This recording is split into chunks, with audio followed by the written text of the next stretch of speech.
Hi, it's Erad, and today we will talk about a particular aspect of Star Citizen that used to play a significant role during the early days of the Alpha 3.x branch with the Jump Time Wars, and that has then been relegated to being an afterthought at best, because the community has been so nerfed until now that unless that was really something that you wanted to do, there was just no reason to buy and sell drugs, simply because quantities were just not enough and profits were just not worth it when there was any profit, because sometimes they were even negative. So yes, the whole drug smuggling business was in a poor state, but as you could hear, I have been using the past tense because as of Star Citizen 3.18, that is no longer the case, as I was able to find out today during today's live stream, from which the footage of this video is coming from. So first, where can you find drugs in Star Citizen and how? Well, there are actually two different places where you may find these illegal commodities. The first ones are the stash houses. Now, they are easy to find because they have their own content markers. These are single building outposts with no armistice zones and a trade terminal. Because of their very nature, stash houses do not offer a lot of stock, so if you own a large ship, you will have to visit quite a few of them if you want to fill a medium-sized ship like a Constellation or a Mercury Star Runner. Also, because those locations can be found by anyone and do not have any armistice zone, be aware that anyone you will see may decide to kill you, so be ready for anything, and especially if the common ray is down, shoot first and ask questions later. This could not only save your life, but also save the money you would invest into the local products. The next locations are the drug labs.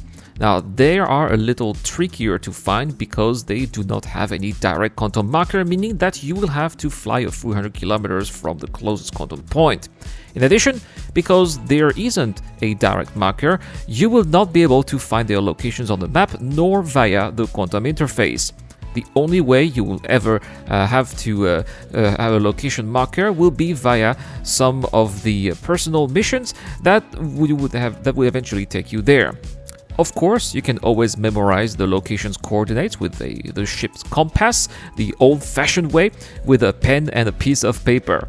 Once you will have enough experience, finding these labs will become so easy that it will be basically as simple as driving home. Anyway, once you arrive, you will notice that the location does feature a larger stock of commodities, which makes up for the time spent traveling there.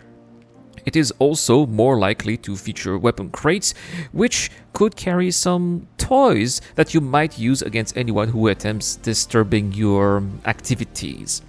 Once you have a stock large enough, it will be time to sell it to then make a profit. This is where you will need to go to a junkyard. There are two of them in the verse right now that I can think of, one on Daymar around Crusader, and there's another one on Walla around ArcCorp. Once there, you will have to find the No Questions Asked terminal, which is where you will be able to sell your haul. And in this case, I was carrying 45 SCU of various substances, both for a little over 400,000 Alpha UEC, and I made a profit of a little over 170,000 Alpha UEC, which is massive for the money invested. And it is also making me reconsider my career choices for Star Citizen 3.18. So, next, I will try to give an explanation to find out why Cloud Imperial Games have decided to finally bring back drug trafficking, and I think that it's because it finally checks all of the boxes of the high risk, high rewards type of gameplay experiences the developers want us to experience. Now that cargo is entirely physicalized, it's easy to imagine that there will be plenty of players who will try to steal drugs from other players to then cash in on their hard labor.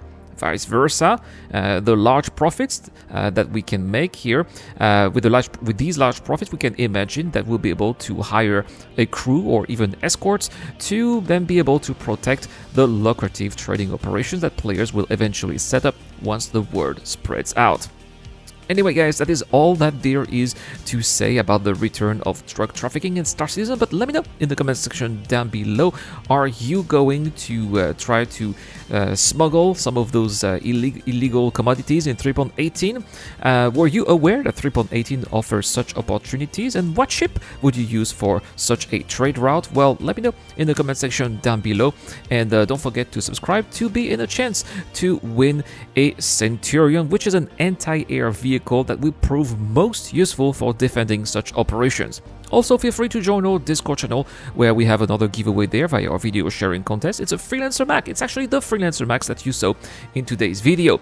Also, YouTube and Patreon backers have automatic access by entering their name.